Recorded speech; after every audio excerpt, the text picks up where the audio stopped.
ઈશ્વર ક્યાં છે આ ફિલ્મના ડિરેક્ટર, એના મ્યુઝિક કમ્પોઝર, લિરિસિસ્ટ, આ ફિલ્મના એક્ટર અત્યારે આપણી સાથે આપણા આ સ્ટુડિયોમાં ઉપસ્થિત છે 89.6 FM રેડિયો રાજકોટમાં. તો સૌ પ્રથમ હું ઋષિ આપ સૌને અમારા આ સ્ટુડિયોમાં હાર્દિક આવકાર આપું છું. નમસ્કાર, આપ સૌનું ખૂબ ખૂબ સ્વાગત. Thank you very much. ધન્યવાદ. ઈશ્વર ક્યાં છે આ ફિલ્મના જે ડિરેક્ટર છે શ્રી હરીશ પટેલ સાહેબ એ આપણી સાથે છે. અને મારો જે આ પહેલો પ્રશ્ન છે એ સાહેબ આપના માટે જ છે કે ઈશ્વર ક્યાં છે આ જે ફિલ્મ છે એનું વિચાર બીજ, જેને કહેવાય રૂટ ઓફ ધ સ્ટોરી, એ તમારા મગજમાં, તમારા મનમાં કેવી રીતે આવ્યું, કેવા સંજોગોમાં આવ્યું? લગભગ 7 વર્ષ પહેલા મુંબઈ હતો મારા ફ્લેટ પર, અને મારો મેન હિન્દી ફિલ્મ ડિસ્ટ્રીબ્યુશનનો બી બિઝનેસ છે. મેં લગભગ 44 જેવી હિન્દી રાવડી રાઠોડ, ગોલમાલ બધી ગુજરાતમાં મેં એઝ એ ડિસ્ટ્રીબ્યુટર કરી છે. ઓકે. એટલે મને ઘણી વખત એવો વિચાર આવે કે ઘણાના કંઈ બી દુર્ઘટના થતી હોય છે કે ત્યારે કે બધાના મગજમાં એક જ વિચાર આવે કે ઈશ્વર ક્યાં છે, ઈશ્વર ક્યાં. પણ હું એવું ઈચ્છતો હતો કે આપણા હિન્દુ ધર્મમાં કહેવત છે કે નાનું બાળક ભગવાન સ્વરૂપ હોય છે, અને નાનું બાળક ભગવાનને ચેલેન્જ કરે તો કંઈક અટકે લાગશે, એવું મારા મગજમાં વિચાર આવ્યો. એટલે મેં જેમ કે ઓ માય ગોડમાં અક્ષય કુમાર મોટો, પરેશ રાવલ મોટો, એટલે અક્ષય કુમાર તો જે કૃષ્ણ સ્વરૂપમાં આવે છે એટલે બરાબર છે, પણ પરેશ રાવલ જે આર્ગ્યુમેન્ટ કરે છે એનાથી મને થોડું વિપરીત જોઈતું હતું કે નાનું બાળક ભગવાન સ્વરૂપ હોય છે. આપણે બધા જ કહેતા હોય છે મેચ્યોર ના હોય એટલે કે બાળક ભગવાનને પ્રશ્ન કરશે અને બાળક ચેલેન્જ મારશે તો ભગવાનને ધરતી પર આવવું જ પડશે. એટલે એના પરથી મેં વિચાર કર્યો કે હું આ સ્ટોરી, એટલે મેં લખવાનું ચાલુ કર્યું. જેમ જેમ મને સારા વિચારો આવતા ગયા એમ લખતો ગયો ધીમે ધીમે. 2-3 એક મુંબઈના રાઇટરને બેસાડ્યા, સાથે મારી આને બેસાડ્યા, પણ છતાંય મને એટલું સેટિસ્ફેક્શન ના મળ્યું જે મને જોઈતું હતું એ. એટલે ફરી પાછું 3-4 વખત આ સ્ટોરી મેં રિફર કરી. પછી કેશવ રાઠોડને મારે ખૂબ જ હોમલી રિલેશન છે, એને મારી ઓફિસે બોલાયા. તો Keshav Rathod most senior person છે કે જેણે એક જ રાઇટર આપણા ગુજરાતના એવા છે કે જેની એક જ ફિલ્મ જે એમણે પોતે લખી હતી, જે બધી જ ભાષાઓમાં બની છે, મૈયરની ચુંદડી. હા, જે માહેર છે સાડી મરાઠીમાં બી પ્લેટિનમ જુબેલી થઈ. એટલે એમનો મારે અનુભવનો નિચોડ મને ખબર છે કે એ આમાં નીકળી શકશે. મારી ઓફિસમાં બેસાડીને હું રોજ 2-4 સીન લખાવતો હતો. પછી આમ નહીં આમ કરો, આમ નહીં આમ કરો, આની જગ્યાએ આમ કરો, એમ કરતા કરતા બધાના સાથ સહકારથી કુદરતી વન લાઈન ખૂબ જ સારી બની ગઈ. અને પછી કેશવ રાઠોડે ખૂબ જ સારા એવા ડાયલોગ મારી હાજરીમાં જ લખ્યા. મને જે ઓછા ગમે હું કહું કે આમ નહીં અને આમ કરો, આજના યુથને ચેલેન્જ મારે ને એવા ડાયલોગો મને જોઈએ છે એમ. અને રીરાઇટિંગ મતલબ બહુ થયું. હા, રીરાઇટિંગ ઘણું થયું હશે ને? તો રીરાઇટિંગ 7 થી 8 ટાઈમ. ઓકે. એટલે ઘણા બધા સીનો મેં એન ટાઈમે બદલાયા. અને પ્રી ક્લાઇમેક્સનો સીન તો મેં ઓન ધ સ્પોટ લખ્યો છે. ક્યાં બાત. હા, કે જ્યારે પ્રેસ કોન્ફરન્સ ચાલતી હોય છે ત્યારે છોકરા મારે કઈ રીતના ભગવાનને કન્વિન્સ કરવા છોકરા તરફથી. કારણ કે ઉપરથી શંકર ભગવાને નીચે આવ્યા હોય છે ત્યારે કીધેલું હોય છે કે આજથી 5000 વર્ષ પહેલા તું ધરતી પર ગયો હતો, પણ ત્યારે તે લીલા કરી અને બધું કર્યું હતું. પણ આ વખત કોઈ લીલા નહીં, આપણા ટેલેન્ટથી આજના યુથનું દિલ જીતીને બતાય, એટલે ભગવાન બી બંધાઈ જાય છે. એટલે આ છોકરો એક વખત એક એવો કિસ્સો બને છે કે છોકરો માં મર્યા પછી તળાવ પર બેઠો હોય છે એક પાડી પર, અને ફ્લૂટ વગાડતા વગાડતા જેણે પાત્ર ઓજસ રાવલે ભજવ્યું છે કૃષ્ણનું, તો એ આવે છે ફ્લૂટ વગાડતા અને કહે છે હાય આઈ એમ ઈશ્વર. તો કે શું ઈશ્વર ઈશ્વર કરે છે? હું ઈશ્વર નામથી મને નફરત છે કે સાચે જ હું ઈશ્વર છું. અને ત્યારે જ તળાવમાં એક છોકરો ડૂબતો હોય છે. તું તારી જાતને સાચે જ ઈશ્વર કે છે ને? જો ડૂબતા છોકરાને કે જ્યાં બચાય. અત્યારે આ માત કરવા જાય ત્યારે દેવાદિદેવનું વાક્ય એમને યાદ આવે છે. એટલે કે કરી નથી શકતા. આ મોટો આવ્યો પોતાની જાતને ઈશ્વર કહેવા માટે, એક ડૂબતા છોકરાને તો બચાવી નહીં શકતો, અને છોકરો દોડીને જાય છે. એટલે એવી બધી ઘટનાઓ આજે રિયાલિસ્ટિક લાગે ને એ જ બધી ઘટનાઓ આ ફિલ્મમાં મેં નાખવાનો ટ્રાય કર્યો છે. અને બધાએ એપ્રોપ્રિએટ કેરેક્ટર બી બધા એપ્રોપ્રિએટ કુદરતી મળી ગયા. જેમ કે નારદ મુનિનું મેહુલિયાસ મળી ગયા. પછી દાદાના સ્વસ્તિકના દાદાના રોલમાં આપણા જીતેન્દ્ર ઠક્કર મળી ગયા. ઓજસ રાવલ તો તમને ખબર છે હમણાં રિસન્ટલી એનું જમકુડી હિટ ગયું, બહુ મોટો આર્ટિસ્ટ છે. તો બધું જ કુદરતી ગોઠવાઈ ગયું. લક્ષ્મીજીના રોલમાં પ્રિયલ ભટ્ટ ભાવનગરથી છે, તો એ બી એકદમ એપ્રોપ્રિએટ ગોઠવાઈ ગયું. એટલે પેલું મારા ફાધરે જ્યારે દેશરે જોયા દાદા પરદેશ જોયા બનાવી હતી, ત્યારે બી અમાસને દાડે મુહૂર્ત થયું હતું, તો કોઈએ કીધું કે ગોવિંદભાઈ આજે તો અમાસ છે. એટલે મારા ફાધર એક શબ્દો બોલ્યા હતા કે ભગવાન 365 દિવસ સરખા જ બનાવતા હોય છે અને કોઈ દિવસ ખરાબ નથી હોતો. અને શું ખબર કે અમાસને દાડે દેવી દેવતાઓ કે ભ્રમણા કરવા નીકળ્યા અને આશીર્વાદ આપતા એને સાચે જ એવું થયું. તો દેશરે જોયા પરદેશ જોયા બધા જ રેકોર્ડ બ્રેક કરી નાખ્યા અને વર્લ્ડ લેવલે ફેમસ થયા. મારા ફાધર ભલે આટલી ફિલ્મો બનાવી હતી, ઢોલા મારું ઈરાનને કાંઠે અસંખ્ય, પણ દેશરે જોયા એક એમને અલગ જ હાઈટ આપી દીધી પપ્પાને. એટલે તો મારું બી એવું હતું કે મારા ફાધરની જેમ હું પણ એક એવી ફિલ્મ બનાવું કે જીવનભર લોકો યાદ કરે. એટલે આ પિક્ચરમાં મેં મારા બધા જ જેટલા બી ફિલ્મો બનાવતો કોમર્શિયલ વેથી, આ ફિલ્મ મારું કોમર્શિયલ વે કરતાં મારું એ હતું કે લોકો સુધી જાય. એક વખત લોકો જોશે ફિલ્મ તો કોઈ એમ નહીં કે આ ફિલ્મ મજા ના આવી. એટલી તો હું ગેરંટી આપું છું કે એટલી ભગવાનની દયાથી સારી ફિલ્મ બની છે. એટલે આ લોકો સુધી પહોંચે એના માટે જ હું અહીંયા આપની સમક્ષ અહીંયા આમ બધા ભેગા થયા છે કે હું કઈ રીતના લોકો સુધી આ ફિલ્મ પહોંચાડું. કારણ કે આજકાલનો ટ્રેન્ડ એવો થઈ ગયો છે ને કે પ્રમોશન એના વગર પબ્લિક પહેલાની જેમ નથી જતી. પેલા ગોવિંદભાઈ પટેલના નામ પર સીધી પબ્લિક અંદર જતી હતી, એ ટ્રેન્ડ અત્યારે નથી રહ્યો. અત્યારે પ્રમોશન મસ્ટ બી નેસેસરી. એટલે અમારો પૂરતો ટ્રાય છે કે આ ફિલ્મ પબ્લિક સુધી પહોંચે અને તમને પણ અમારી રિક્વેસ્ટ છે કે તમે મેક્સિમમ આ ફિલ્મ તમારા રેડિયોથી ઓડિયન્સ સુધી પહોંચાડો, એવી અમારી દિલથી ઈચ્છા છે. ચોક્કસ પટેલ સાહેબ પહોંચશે જ અને પહોંચાડશું અમારા ઓડિયન્સ સુધી અમે. Thank you. બહુ સરસ વાત કરી પટેલ સાહેબે. ઈશ્વર ક્યાં છે આ ફિલ્મના એક ડિરેક્ટર ગોવિંદભાઈ પટેલના દીકરા, દેશરે જોયા દાદા પર દેશરે જોયા, એની પણ બહુ જ આપણે જેને કહેવાય કે રૂડી મજાની વાત એમને આપણી સાથે અત્યારે અહીંયા આ સ્ટુડિયોમાં અહીંયા આ શેર કરી. હવે ઈશ્વર ક્યાં છે આ જે ફિલ્મ છે એના એક અભિનેતા છે મૌલિકભાઈ. હવેનો જે મારો આખો પ્રશ્ન છે એ મૌલિકભાઈ આપના માટે છે કે આ ફિલ્મની જે સ્ટોરી લાઈન છે, પ્લોટ કન્સ્ટ્રક્શન, એના વિશે થોડી આપ ડિટેલમાં વાત કરો. હરેશભાઈ આની સ્ટોરી તૈયાર કરી છે અને કેશવ બાપાએ એનો સ્ક્રીન પ્લે અને ડાયલોગ્સ કર્યા છે. પણ જ્યારે અમે અવારનવાર હરેશભાઈની ઓફિસે એમને મળવા જતા રહીએ અને હરેશભાઈ પણ જ્યારે કંઈ ડિસ્કશન કરવાનું હોય તો અમને બોલાવે અને માસ્ટરભાઈ છે, મેહુલભાઈ છે, મને અમે બધાને એમની ઓફિસમાં બેસાડીને સ્ક્રિપ્ટનું રીડિંગ કરે, ચર્ચા કરે કે મંથનમાંથી કંઈક નવું નીકળે એવી રીતે. તો ઘણી બધી ચર્ચાઓ એમને કરી, ઘણા સીન ડિસ્કશનમાંથી સારા બહાર આવ્યા. એ પ્રોસેસ બહુ ઇન્ટરેસ્ટિંગ હતો, બહુ મજાનો પ્રોસેસ હતો. અને આમાં વાર્તા એક નાના બાળકની છે અને એક વૈષ્ણવ કુટુંબ છે, જય શ્રી કૃષ્ણ, ચુસ્ત વૈષ્ણવ કુટુંબ છે જે ઠાકોરજીને ભોગ ધરાયા વગર ઘરમાં કોઈ જમે નહીં સાહેબ, એવું સંસ્કારી કુટુંબ. અને એવા કુટુંબમાં ઉછરેલું બાળક જેને પેલું શું કહેવાય કે આપણા ઘરમાં તો હનુમાન ચાલીસા ને દત્ત બાવની ને એ બધું બાળક વાંચીને નહીં સાંભળીને જ શીખી જતો હોય છે. તો એવા ઘરમાંથી આ બાળક ઉછર્યું છે જેને નાનપણથી જ વસુધૈવ કુટુંબકમ ને એવા બોધપાઠ ઘરમાંથી મળ્યા છે. જુઠ્ઠું નહીં બોલવું, પ્રામાણિકતાથી જીવવું, બરાબર. તો ઠાકોર રાજી રહેશે અને પછી ઠાકર કરે તે ઠીક. એવા પરિવારમાંથી આ બાળક આવ્યું છે. અઢળક મા સાથે પ્રેમ, એના લાગણીના સંબંધો ફાધર સાથે. હવે આટલું સરસ કુટુંબ, આટલું સુખી પરિવાર, અને એમાં અચાનક આવું માતા સાથે અટેચ થયેલું બાળક, અચાનક એના જીવનમાંથી માતા જતી રહે ત્યારે એના માનસ પટલ ઉપર જે માએ જ આપેલા સંસ્કાર છે સાહેબ ભગવાન વિશે, બરાબર. ભગવાન, શ્રદ્ધા અને વિશ્વાસ નામના બે બાળક હોય છે. ભગવાનમાં શ્રદ્ધા અને પોતાની જાતમાં વિશ્વાસ.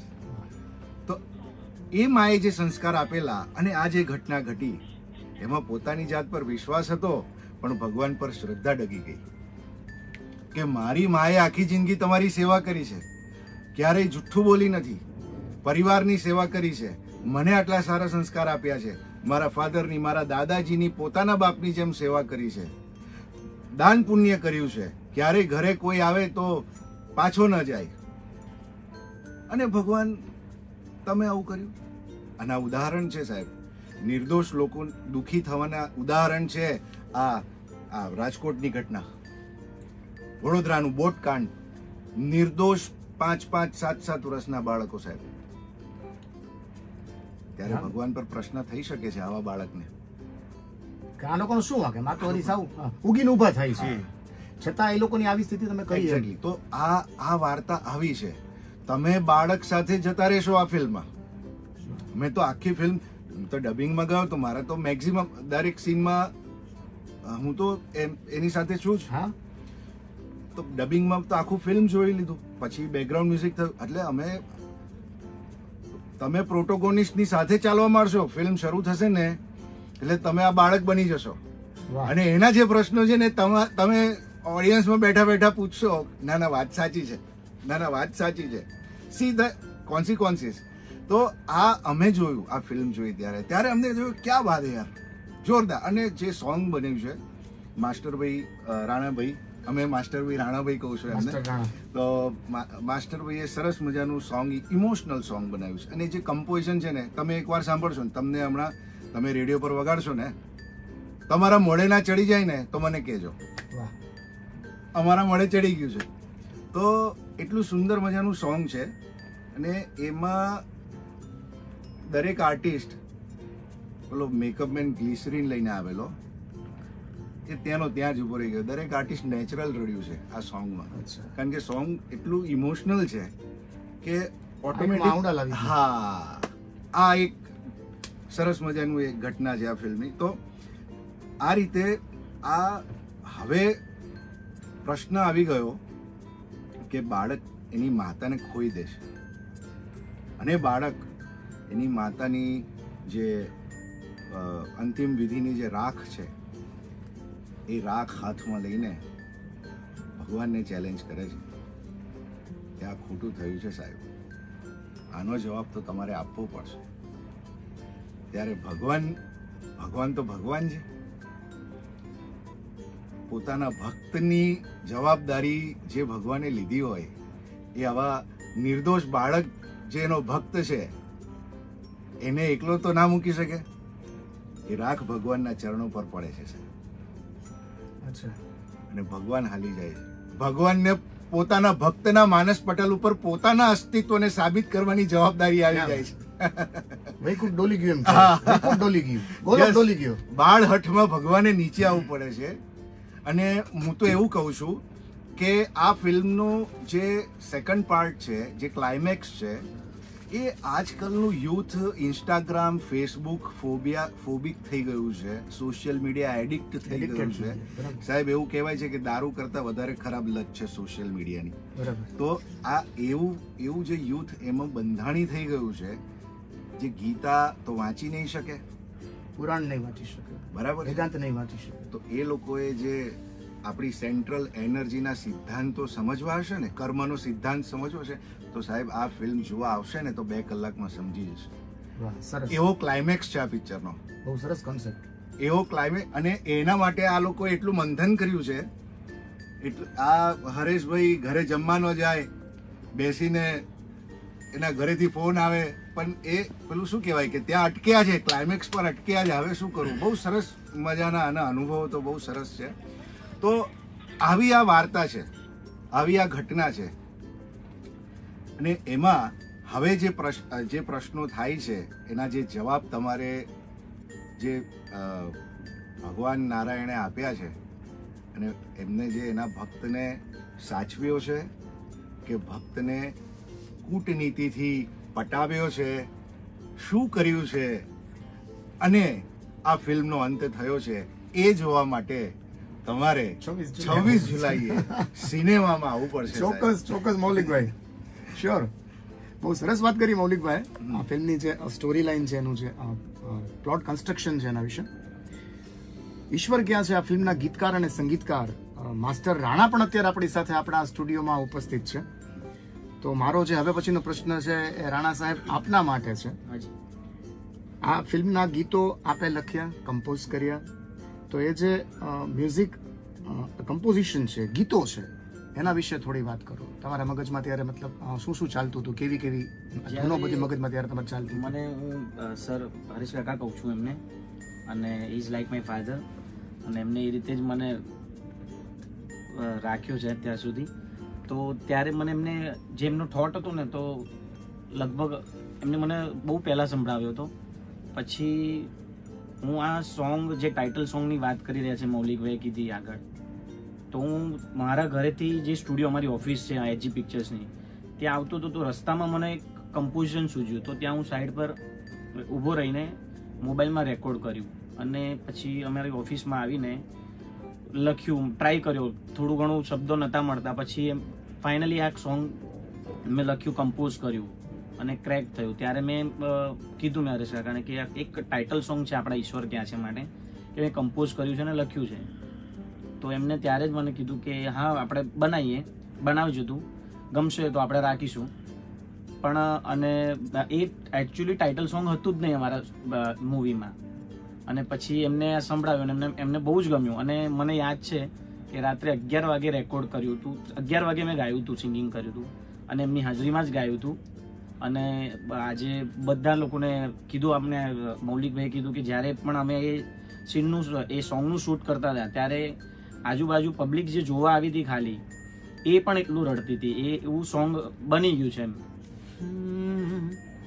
ઈશ્વર તું ક્યાં છે, હું ક્યાં ક્યાં તને ગોતું, ભૂલો પડ્યો જગમાં, આ જગત છે બહુ મોટું, ઈશ્વર તું ક્યાં છે. ઊનું આવડું આપણી આંખમાંથી પડી જાય એવી વાત રાણા સાહેબ આપણી સાથે કરી. પટેલ સાહેબ, હાજી, સ્ક્રીન પ્લેનું જ્યારે નામ પડે ને આપણા કાને, ડાયલોગનું સ્ક્રીન પ્લેનું, એટલે આપણને સલીમ જાવેદ યાદ આવી જાય. ચોક્કસ, બરાબર છે. કારણ કે આપણે આ સ્ક્રીન પ્લે જે છે, ડાયલોગ છે, એ કોઈ પણ ફિલ્મનો આત્મા કહેવાય છે. તો આપણી જે આ ફિલ્મ છે ઈશ્વર ક્યાં છે, એનો જ્યારે આ લખાણો આખો, એનો આ ડાયલોગ લખાણા, એના વિશે થોડી વાત. સ્ક્રીન પ્લેની જે તમારી આખી આ યાત્રા રહી, સ્ક્રીન પ્લે યાત્રા, એના વિશે વાત કરી. એટલે આમાં મેં ઘણો બધો ટાઈમ લેપ લીધો સ્ક્રીન પ્લેમાં, કે મને અમુક ઘટનાઓ જોતી હતી. જેમ કે આપણે અહીંયા આપણો આખો દેશ શ્રદ્ધા ને ભક્તિમાં હોય છે, એમાં વચ્ચે ઘણા એક ડોંગી સંતો બી હોય છે. તો એક કેરેક્ટર મેં એ બી નાખ્યું, જેનાથી કે એ એવું કેરેક્ટર નાખ્યું કે બધા દર્શન કરવા એની પાસે જાય છે, તો છોકરાને એનાથી ઇરિટેશન થાય છે કે મને આ તો બરાબર પ્રોપર ના લાગ્યો, અને દાદા જોડે આર્ગ્યુમેન્ટ કરે છે. અને જ્યારે એ જ કેરેક્ટરને એની જ બેનની સગાઈ હોય છે ને, ઘરમાં એ આવે છે અને એને એટેક આવે છે, તો આ છોકરો બહુ ખુશ થાય છે, વાહ પ્રભુ વાહ, કે આને બરાબર તે ફળ આપ્યું, આ ઢોંગી સાધુને આવું જ થવું જોઈતું હતું. એટલે એક એમાં જે રિયાલિસ્ટિક જે આ બધું આપણા દેશમાં બની રહ્યું છે, ઘણા બધા એવા સાધુના તમે જુઓ છો. હમણાં જે પેલું યુપીમાં બી ઘટના બની, પેલા ભાઈની જે ચકદાઈને મરી ગયા ઘણા બધા લોકો. એટલે મને એવા લાઈવ ઇન્સિડન્ટ જોઈતા હતા, એટલે મેં ઘણા બધા એવા નાખ્યા. જેમ કે મારા નંબર છે, ચશ્મા છે, તો હું એક વખત મુંબઈ હતો, તો મારા ચશ્મા મેં ક્યાં મૂકી દીધા, બાથરૂમમાં એક અંદર ડ્રોવરમાં, તો મને મળતા જ નહોતા. તો મહા મહેનત 15-20 મિનિટ પછી મને ચશ્મા મળ્યા. તો મને આઈડિયા આવ્યો કે એના પરથી મેં એક સીન લખી નાખ્યો કે ઘરમાં દાદાજી કે છે અને એના દીકરાને સ્વસ્તિકને કે બેટા જો ને મારા ચશ્મા ક્યાંય ભૂલાઈ ગયા છે, આપો ને. કે એટલે છોકરો આપવા જાય છે, કે છે દાદાજી કે ચશ્મા પહેરવાથી શું થાય, તો કે દીકરા બધું એકદમ ચોખ્ખું દેખાય. એમ દાદાજી. એટલે છોકરો આપે છે ચશ્મા, દાદાજી પહેરે છે. એટલે દાદાજી દેખાયું, દાદાજી ચોખ્ખું એકદમ, હા દીકરા એકદમ ચોખ્ખું દેખાયું. તો ચશ્મા દીકરો કાઢી અને સામે કૃષ્ણની મૂર્તિ હોય છે એના પર પહેરાવે. તો દાદાજી શોક થઈ જાય કે કેમ આવું કરે,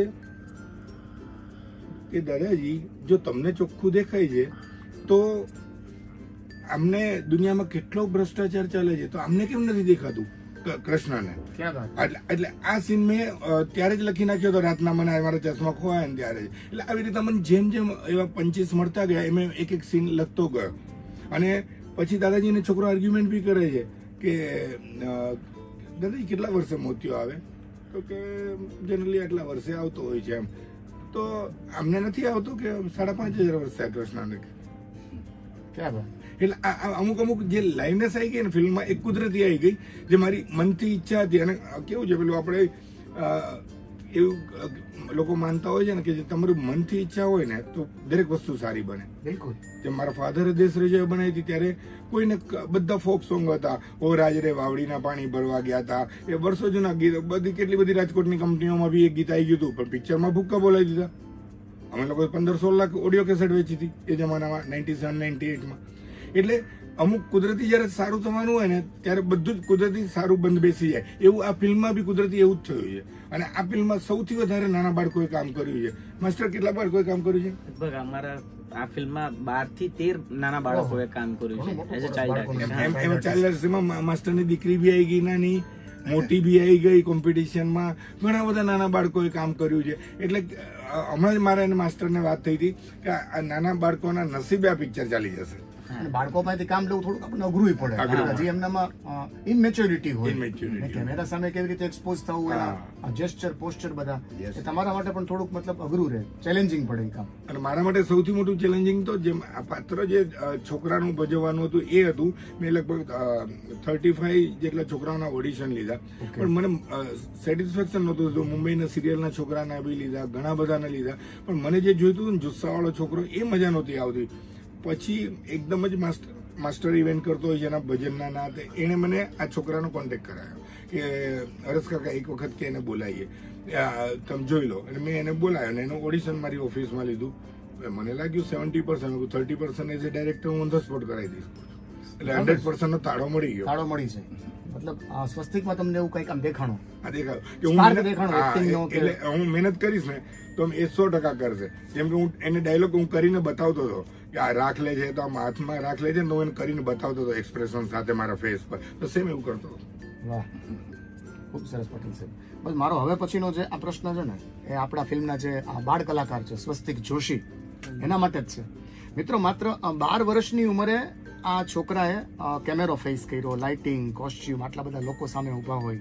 માત્ર 12 વર્ષની મેચ્યોર આ છોકરાની અત્યારે ઉંમર છે. સ્વસ્તિક જોશી ઈશ્વર ક્યાં છે આ ફિલ્મનો આ મુખ્ય બાળ કલાકાર, ચાઇલ્ડ આર્ટિસ્ટ. સ્વસ્તિક, તમારી જે આખી એક આ યાત્રા રહી ફિલ્મની, એક્ટિંગની યાત્રા, એના વિશે તમે તમારા જે કાંઈ એક્સપિરિયન્સીસ છે એ તમે શેર કરો ડિટેલમાં બેટા. ઓકે, આ દેખો, એક તો ફર્સ્ટ મૂવી હતી એ ટાઈમે કોઈ પણ કેમેરા ફેસ નહોતો કર્યો મેં. ઓકે. જ્યારે ફર્સ્ટ ડે હતો ને ત્યારે એમ એક્સાઇટમેન્ટ બી હતી અને થોડો નર્વસ પણ હતો. બિલકુલ. કે ભાઈ કેવી રીતે થશે, શું થશે, કંઈ નવું જાણવા મળશે. પાછા બધા સિનિયર આર્ટિસ્ટ સાથે મેં કામ કર્યું, મને ખૂબ જ મજા આવી. મૌલિકભાઈ, હેમાલીબેન, માસ્ટર દાદાએ સોંગ ગાયું હતું. એ સોંગ ગાઈને મેં જ્યારે સાંભળ્યું ને ત્યારે હું હાચુકલીમાં ત્યાં જ રડવા લાગ્યો હતો, કેમ કે એટલું ઇમોશનલ સોંગ. અને પાછું ઓજસ રાવલ સાથે કામ કર્યું એટલે ખૂબ જ મજા આવી. અને પાછું એક એવું હોય કે કોઈ બી એક્ટર હોય ને એને ડાયરેક્ટર સામે ઊભા હોય ને એટલે થોડી બીક લાગવા લાગે. 100%. મારે ઉલટું છે, મારે હરેશ દાદા સામે ઊભા હોય ને ત્યારે મારા અંદર 10 ગણી વધારે એનર્જી આવી. પરફોર્મન્સ મતલબ તો જ બહાર નીકળે છો. પટેલ સાહેબ તમારી સામે ઊભા હોય તો. હા, એને મને કીધું તું બી કરું કે તમે અડધો કલાક કોઈ વખત લેટ પહોંચ્યો તો કે તમે નહીં હોતા ને તો એ જુસ્સો નહીં આવતો હોય. અમારો સ્વસ્તિક તારા જેવું છે. અમારા જે સ્ટેશન હેડ છે ને ઈ જ્યારે અહીંયા બેઠા હોય ને તો જ અમારાથી મસ્ત ઇન્ટરવ્યુ લેવાય છે. સંજયભાઈ મહેતા સાહેબ, યુ કન્ટિન્યુ પ્લીઝ. તો એવી રીતે જ બધું જતું રહ્યું. પછી મારું એમાં કેરેક્ટર છે કિશન. કિશન નામ છે મારું. એટલે 8 વર્ષનો છોકરો છે જે બાળપણથી ભક્તિ કરે છે. દિન રાત ઉઠતા બેઠતા ખાતા પીતા દરેક ક્ષણે ભક્તિ જ કરે છે. અને ત્યારે અમે મંદિરે જઈએ છીએ, હું ને મારી મમ્મી. અને ત્યારે આતંકવાદી બોમ્બ બ્લાસ્ટ થાય છે. એક પથ્થરની મૂર્તિ બનાવવા માટે મારી માએ પોતાનો જીવ ગુમાવ્યો. ત્યારે હું કહું છું કે મારી માં આટલી ભક્તિ કરતી હતી તો પણ એમને એમનો જીવ ગુમાવ્યો. તો મારી માટે તો દોષી કોણ? ઈશ્વર. મેં કીધું ઈશ્વરની આટલી ભક્તિ કરે છે તો પણ જીવ ગુમાવ્યો. એટલે પછી હું ઈશ્વરની રાખ લઈને જાઉં છું મંદિરમાં, કે આ મારી માની રાખ તારા ચરણોમાં મૂકું છું અને તને ચેલેન્જ કરું છું કે તને સ્વર્ગ લોકથી પૃથ્વી લોક પર લાવ મજબૂર ના કરું તો હું મારી માનો સંતાન નહીં. વાહ. એમ કરીને ચેલેન્જ કરું છું. પછી જે રાખ હું નાખું છું ને ત્યાં સ્વર્ગમાં એમના ચરણોમાં પડે છે, નારાયણના ચરણોમાં પડે છે. હા. ત્યારે પછી ઈશ્વર પણ હલી જાય છે. અરે એવું છે, એ તો તમારે પછી આગળ બી જોવું હોય એ તો તમારે મૂવી જોવી પડશે 26 જુલાઈએ. ચોક્કસ વસ્તી ચોક્કસ અમે તને જોવા માટે આવશું. તારી જે આ ભૂમિકા છે એ તે કેવી રીતે નિભાવી છે રસપ્રદ રીતે, એ ચોક્કસ અમને બધાને જોવું બહુ ગમશે. શૂટિંગ દરમિયાનની કોઈ એવી રસપ્રદ ઘટના હોય, પટેલ સાહેબ, મૌલિકભાઈ, તમને બેયને હું આના માટે ઇન્વાઇટ કરું છું આનો જવાબ દેવા માટે. મેહુલભાઈ વ્યાસ, આપ પણ અહીંયા ઉપસ્થિત છો, તો શૂટિંગ દરમિયાન કોઈ એવી ઘટના, કઈ એવી રસપ્રદ કઈ એવું બન્યું હોય, કોઈ એવો કિસ્સો બન્યો હોય, કઈ કોમેડી કિસ્સો બન્યો હોય, સમથિંગ લાઈક ધેટ, તો એના વિશે તમે જરા બોલો. તો એવી છે ને કે મારે જ્યાં એટલે મારા ભાગ્યમાં એવું લખ્યું છે શું લખ્યું ભાગમાં કે કોમેડી જ છે મારું જીવનમાં. આપણે બેરકા જ છીએ. એટલે આ પ્રસંગ મને એટલે યાદ છે, આમ કોમેડી નથી એની અંદર, પણ જનરલી મેં ઘણી ફિલ્મો કરી, માઇથોલોજી ફિલ્મો અને સિરિયલો કરી, પણ આ ફિલ્મની અંદર નારદ મુનિ માટે મારે જે હેલ્મેટ પહેરવું પડતું હતું ઉપર, જે જટા હતી એ ભયંકર જોરદાર હતી. એટલે ભયંકર હતી કે જોરદાર હતી? ભયંકર જોરદાર બંને હતી કે કલાકોના આપણા આમને માથે માથે તમારે રાખી મૂકવું પડે. કલાકો સુધી સવારે રાખવું 9 વાગ્યાથી પહેરી હતી, અચ્છા, રાતના 4 વાગ્યા સુધી શૂટિંગ ચાલી. ક્યાં વાત છે, મજા આવી ગઈ છે. અને મોજમાં પાછી એમાં ઉમેરો કર્યો હરેશભાઈએ કે સ્વર્ગલોકના સીનમાં પેલો આઈસ લાયા, બરફમાં ડ્રાય આઈસ ને ગરમ પાણી ને એવું, એટલે નીચે ધોતિયું હોય, ઉપર હાચવાનું કે નીચે પેલો આઈસ આવે ને તો ધોતિયાની અંદર પગની નીચે ગરમ આવે ને અહીંયા ઠંડુ આવે. અને રાતના 2 વાગે આવી ઠંડી સિઝનમાં કામ કરવાનું અને પછી નારાયણને યાદ કરવાના. ઓટોમેટિક નારાયણ આમાં તમને યાદ આવી જ જાય. બાય ડિફોલ્ટ તમને નારાયણ તમને આમ મગજમાં આવી જાય. માર્ક પર જવાનું. અને મારી જોડે મોટો પ્રશ્ન એ છે કે મને ચશ્મા વગર દેખાતું નથી. અચ્છા. એટલે પહેલા દિવસે શૂટમાં પેલા ડીઓપી ને ખબર નહીં, એટલે આપણે નારદ મુનિ તો ચશ્મા વાળા હોય નહીં, એટલે પેલો ત્યાંથી ઈશારો કરે કે સેટ ડાબી બાજુ, સેટ જમણી બાજુ, આપણે એવાની બાજુ ઉભા હોય, કારણ કે આપણને ખાલી બ્લર જ દેખાતું હોય. એ પછી પેલો બૂમ પાડે કે ઓ ભાઈ નારદજી થોડા કામ, એટલે જેમ કીધું મેં તારે જેમ જે કંઈ કહેવાનું હોય મોટેથી નારદજી કહીને જ કહે છે, નેતર મેળ નહીં દેખાતું નથી. પણ આ તો આવી તો બધી ઘણી ઘટનાઓ થઈ મારી સાથે. પણ એક મજાની ઘટના કે પહેલી વાર જ્યારે મેં લક્ષ્મી તરીકે જ્યારે ભાવનગરની છોકરીને જોઈ, તો ખરેખર લક્ષ્મી જ જેવી લાગે. એટલે અંદરથી એક પવિત્ર ભાવ કે યાર જો લક્ષ્મી જીવિત સ્વરૂપે હોય, કારણ કે ઘણી સિરિયલો જોઈ છે ઘણું, પણ એ એક ભાવ ઉત્પન્ન નથી થતો. પણ આ પિક્ચરની અંદરની જે લક્ષ્મીજી છે એ ત્યાં સેટ પર હું કાયદેસર એના પગે લાગ્યો હતો કે યાર બેટા તું જોરદાર લાગે છે. એટલે નૈસર્ગિક લક્ષ્મી, એટલે મને એ શબ્દોમાં કેરેક્ટરની અંદર કદાચ આમ 100% ઇન્વોલ્વ થઈ ગયેલા છે. કેરેક્ટરમાં લુકિંગ વાઇઝ બી લુકિંગ વાઇઝ બી. લુકિંગ વાઇઝ પહેલું તમને દૂરથી ઇમ્પ્રેશન, એટલે મારી ઇમ્પ્રેશન પહેલા તો હું એને ઓળખતો નતો કઈ નહીં, પણ હું તો નારદ મુનિ હેલ્મેટ હંતા પેલો સાચો તો ફરતો હતો, અને એની એવું એ જટાને હેલ્મેટ જ કહેતો હતો આખો દિવસ. અને ત્રાસ એવો થાય ને કે એ પહેરવા માટે કલાક થાય બીજો. અરે વાહ. એટલે આ જે લક્ષ્મીજી તરીકે ત્યાં હતી ને ત્યારે ખરેખર રમણ કરવાનું મન થઈ જાય. મેં તો કાયદેસર, કારણ કે નારદ મુનિ તો આમે કરી શકે. એટલે આ એક ઘટના મને બહુ ઘણી વાર હસીએ છીએ અમે આવી બધી વાતો કરતો. બીજા પાસે એક બહુ સરસ કિસ્સો છે પ્લીઝ આ મૌલિકભાઈ ફિલ્મનો. ફરમાવો. ઈશ્વર ક્યાં છે એ ક્યાં છે એનું એક જીવંત ઉદાહરણ આ ફિલ્મ હરેશભાઈ આપ્યું અમને. શું આપ્યું હરેશભાઈ? ઉદાહરણ તમને કયું આપ્યું? શેર કદાચ કરો. કોઈ માર્ક નહીં કર્યું હોય, પણ હું તો આપણે બ્રાહ્મણ છીએ, ડાબો ખભો, બિલકુલ બિલકુલ. એટલે આપણે તો ઓબ્ઝર્વેશન કરવું એ આપણી એમાં છે. ગરબાનો સીન હતો સાહેબ. ગરબાનો 50 થી 60 ડાન્સર્સ ગરબા રમવા માટે બોલાવેલા, અને 300 જણનું ક્રાઉડ બોલાવ્યું હતું, કારણ કે ગરબા જોવા માટે પણ લોકો આવે. લગભગ 400-500 જણ ટોટલ બધા બોલાવ્યા હતા. ક્રાઉડ સીન તો આમ પણ બહુ અઘરો પડે ડિરેક્ટ કરવો. ક્રાઉડ સીન બહુ મુશ્કેલ છે. અને કમોસમી મુશળાધાર વરસાદ પડ્યો હતો ગરબાના શૂટિંગના દિવસે. લોકેશન કયું હતું? હાલોલમાં એક પાર્ટી પ્લોટ જ બુક કરાવેલો, અને Okay. ત્યાં જ ગરબાનું શૂટિંગ કરવાનું હતું. આખી બપોર વરસાદ પડ્યો, મુશળાધાર અઢળક વરસાદ, અને રાત્રે ગરબાનું શૂટિંગ. સાહેબ પ્રોડક્શન વાળા ટેન્શનમાં, એક્ઝિક્યુટિવ પ્રોડ્યુસર આંટા મારે, હવે શું કરીશું, હવે શું કરીશું, 500 જણનું ક્રાઉડ બોલાવી લીધું છે હે. અને હરેશભાઈ બધાએ એવું નક્કી કરી લીધું હતું કે આ દિવસ માથે પડ્યો, આજનો દિવસ પ્રોડક્શન કોસ્ટ ગઈ. માથે પડ્યો. ત્યારે હરેશભાઈનો જે આત્મવિશ્વાસ હતો સાહેબ, એ મેં એ દિવસે એમને કીધું હતું કે આ હરેશ પટેલ જ કરી શકે, જે ગળથૂથી વાળો પ્રોડ્યુસર હોય ને, ડેરિંગ વાળો, એ જ કરી શકે. એમને કીધું કે ચાલો પાર્ટી પ્લોટ પર શૂટિંગ થશે. અને સાહેબ રાત્રે કેટલા વાગે શૂટિંગ ચાલુ કર્યું હતું? રાત્રે 11 વાગે શૂટ શરૂ કર્યું મેં. રાત્રે 11:30 કોથળા લઈને પાણી, માણસો 10 પહોંચી ગયા કોથળામાં, જ્યાં અમુક જગ્યાએ થોડું પાણી ભરાયું હતું એ કાઢી નાખ્યું. 11:30 શૂટિંગ ચાલુ થયું. સવારે 6 વાગે શૂટિંગ પતી ગયું સાહેબ. આ બહુ, એટલે ઈશ્વર આત્મવિશ્વાસમાં છે અને તમારામાં ડેરિંગ, સાહસ, આંતરશક્તિ, સાહસ વૃત્તિમાં પણ ઈશ્વર હોઈ શકે છે. ઈશ્વર કદાચ રાહ જોતો હોય કે આમાં સાહસ કરવાની તાકાત છે કે તો એને હું નહીં, સપોર્ટ કરું. તો એમ. એને વાહ, સપોર્ટ વાહ. કરું. મને એક પ્રસંગ યાદ આવ્યો. પ્લીઝ એટલે ફરમાવો. મારા કારણે આ ફિલ્મના શૂટિંગમાં મારું કાસ્ટિંગ ને થઈ ગયા પછી મારો પહેલો દિવસ શૂટિંગ નો હતો ને, ત્યારે હરેશભાઈ મારા પર ભયંકર અકળાયા હતા. ભયંકર એટલે ભયંકર. પકડાવાનું શું કારણ પટેલ? એકચ્યુઅલી મને 9 વાગ્યાનો કોલ ટાઈમ આપ્યો હતો કે 9 વાગે મારે શૂટિંગના સ્થળ પર હાજર થવાનું. બરાબર. પણ આપણી તો પેલી ઘુવડ વૃત્તિના કારણે નહીં કરતી થોડાક. સવારે 9 વાગે આંખ ખુલી, પ્રોડક્શનના માણસે ફોન કર્યો ને ત્યારે પછી તો રાયડું જ નાખે ને પટેલ સાહેબ. ના મજા પ્રોડક્શન કોસ્ટ હાથે પડતી હોય તો કરે હું. હિરેશભાઈને ખબર જ નહીં.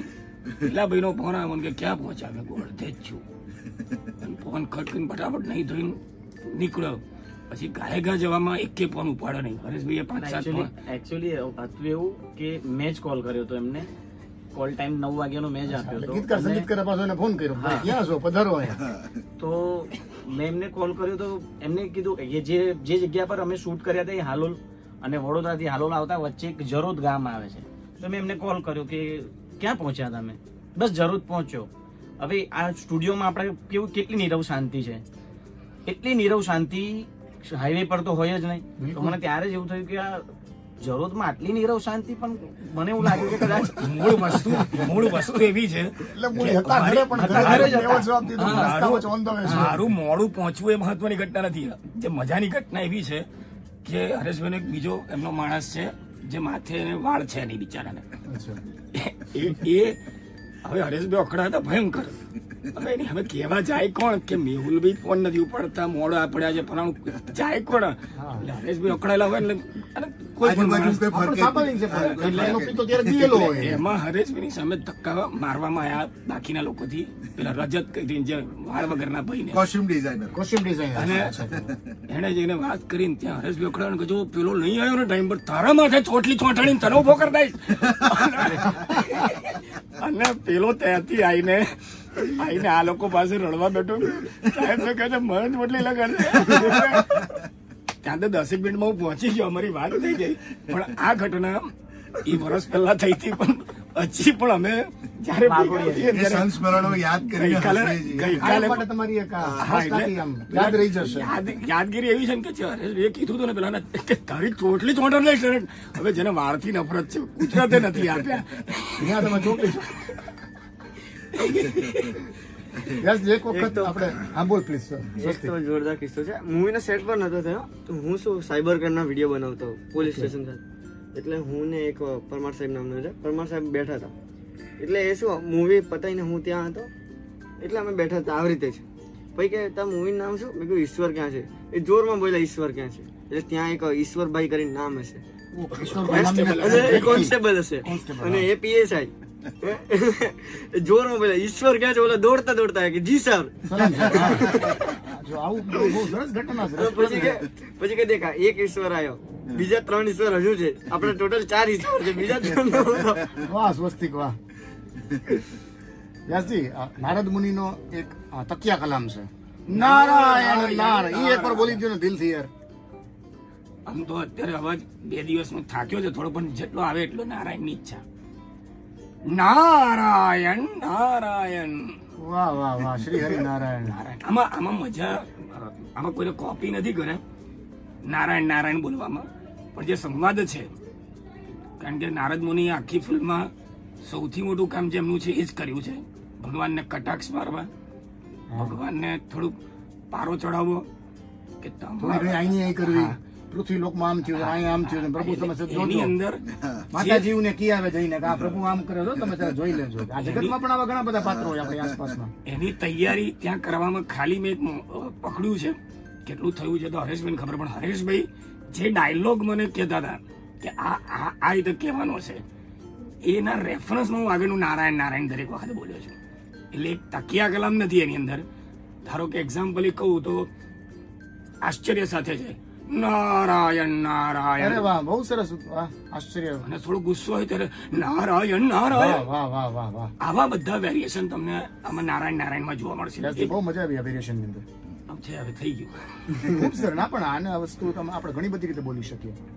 એક છેલ્લો પ્રશ્ન પૂછી લઉં આ ફિલ્મના જે ડિરેક્ટર છે પટેલ સાહેબ એને, કે પટેલ સાહેબ આ ફિલ્મમાં એવું શું છે કે લોકો થિયેટર સુધી આવશે એવું તમને લાગે છે? ટૂંકમાં જણાવી દીધું. એટલે ટૂંકમાં જ એટલે આ ફિલ્મમાં એવું લોકો આવે એના માટે જ અમારો પ્રયત્ન હતો કે લોકોને આ 2 જણ જોયા હશે તો 200 ને કહેશે, 200 જોયા હશે ને તો 2 લાખને કહેશે કે પિક્ચર જ બની છે એવી કે ફિલ્મમાં એક સારો મેસેજ જાય છે. અને જેને ભગવાનથી શ્રદ્ધા નથી એ બી ભગવાનથી શ્રદ્ધા કરતા થઈ જશે. અને યુથ માટે એક one of the best message છે ફિલ્મમાં, કે એ મેસેજ એટલો સરસ છે કે જેના માટે લોકોને 26 જુલાઈ થિયેટરમાં આવવું જ પડશે. કારણ કે ફિલ્મ જ એટલી કુદરતી દેવાધિદેવના આશીર્વાદથી સરસ બની છે. વાહ, સરસ. પટેલ સાહેબ, આમ તો હજી એમ થાય છે તમારી યારે વાતું આમ કરી જ રાખું, તમારી યારે સ્વસ્તિક હારે, પણ હવે સમયની થોડીક આપણને પાબંદી છે, બરાબર. એટલે આપણે સમયની યારે થોડુંક અહીંયા અટકી જઈએ છીએ. આપ સૌનો ખૂબ ખૂબ આભાર. Thank you. મૌલિકભાઈ, પટેલ સાહેબ, ગીતકાર સંગીતકાર રાણા સાહેબ, નારાયણ નારાયણ વ્યાસજી અને બેટા સ્વસ્તિક, આપ સૌનો ખૂબ ખૂબ આભાર. Thank you. આપણે અમને અહીંયા આટલો સમય આપ્યો. અમને પણ ઋષિના સાનિધ્યમાં બહુ આનંદ થયો. આલાખ નિરંજન. વાહ ભાઈ વાહ. તો મિત્રો, 89.6 FM રેડિયો રાજકોટ પર આપણી સાથે હતા ઈશ્વર ક્યાં છે, આ ફિલ્મની આખી આ સ્ટાર કાસ્ટ. 26 જુલાઈ આ ફિલ્મ છે એ આવી જશે, થિયેટરમાં રિલીઝ થઈ જશે. ચોક્કસ જજો અને બધાને ખૂબ જ મજા આવશે. હું છું ઋષિ આપની સાથે. સાંભળતા રહો 89.6 FM રેડિયો રાજકોટ. હવે રાજકોટ બોલશે, દુનિયા સાંભળશે.